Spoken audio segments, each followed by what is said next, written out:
Bonjour à tous et bienvenue sur la chaîne Livre ésotérique ancien. Aujourd'hui, je vais vous faire part d'une toute petite vidéo, d'un tout petit article, mais ce qui est rigolo dans cette affaire, c'est justement qu'il s'agit de l'Est républicain.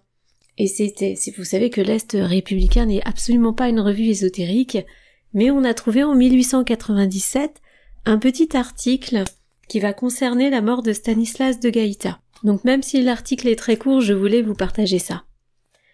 L'article est titré « Un envoûtement ».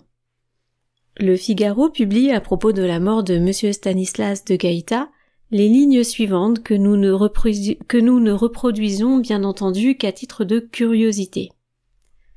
Le monde de la Kabbale serait, dit-on, quelque peu terrifié par la mort de Stanislas de Gaïta, le grand maître de l'ordre de la Rose-Croix. Donc comme certains le savent, je vais pas forcément vous l'apprendre, c'est que Stanislas de Gaïta avait déjà aussi une très très haute position dans la Rose-Croix. Quand on est un si grand personnage, il n'est guère permis de mourir naturellement.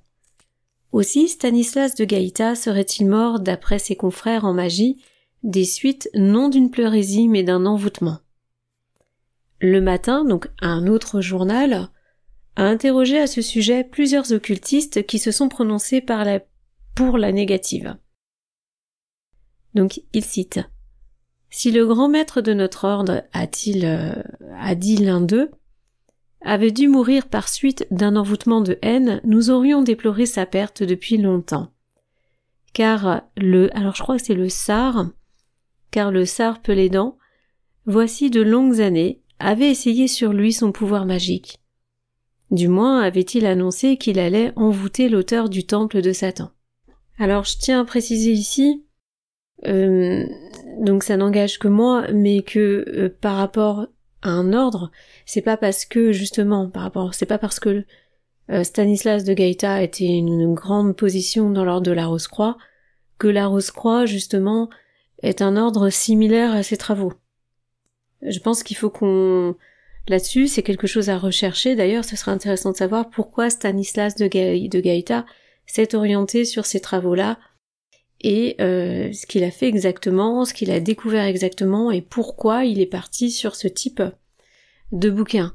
Après, je pense que tant qu'on n'a pas lu, tant on n'a pas la connaissance de ce qu'il recherche lui-même, on ne peut pas juger. Et donc, ces œuvres n'engagent pas forcément la Rose-Croix, voilà, je voulais juste mettre un petit disclaimer sur ça, enfin en tout cas moi ce que j'en pense. Chaque personne est libre de faire un travail et de participer à d'autres confréries sur des recherches, surtout qu'on sait que l'ordre de la Rose-Croix en général est plutôt un ordre de recherche sur tout ce qui peut être ésotérique. Enfin en tout cas de ce que je sais, mais après n'hésitez pas à faire des commentaires à ce sujet si vous avez plus d'informations.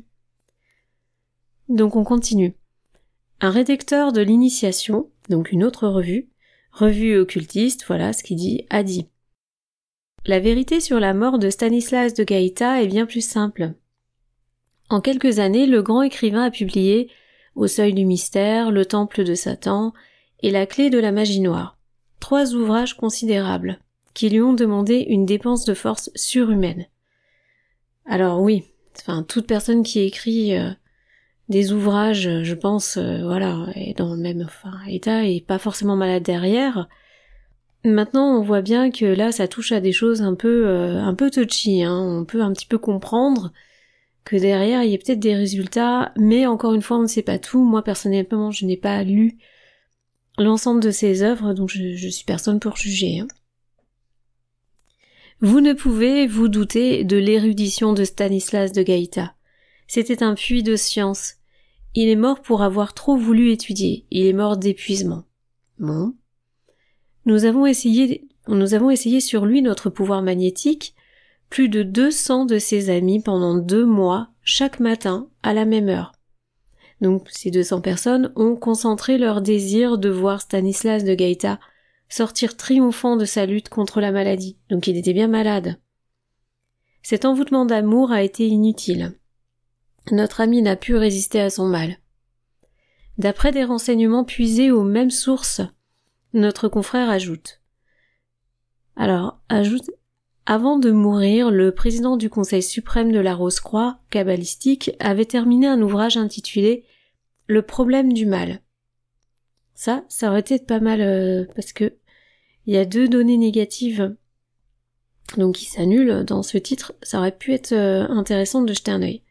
Synthèse métaphysique de ses idées, il a aussi terminé le classement des 900 lettres inédites d'Eliphas Lévi qu'il avait en sa possession. Ça, les amis, je suis tombée sur quelques-unes de ces lettres et il y a des choses assez intéressantes. On verra peut-être plus tard.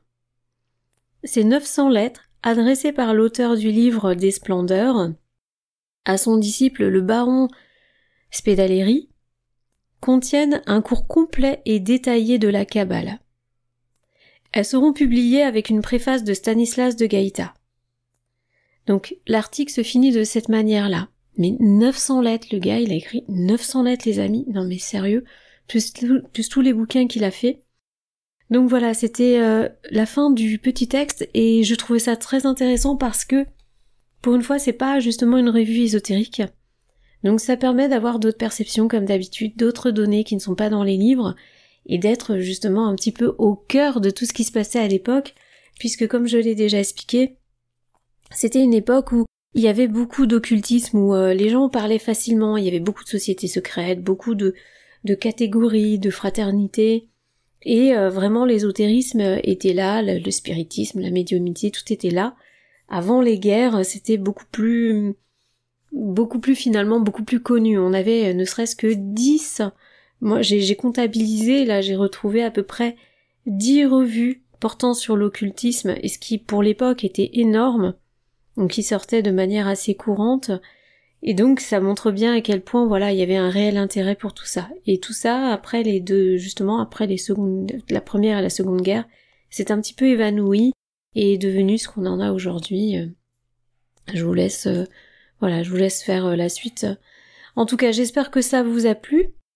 Et je sais, c'était très court aujourd'hui, mais ça méritait quand même de voir ce petit article, et j'en aurai d'autres puisque j'ai récupéré d'autres revues très très intéressantes, vous allez voir. Ça va être chouette. Allez, à bientôt les amis. Merci à vous pour votre écoute.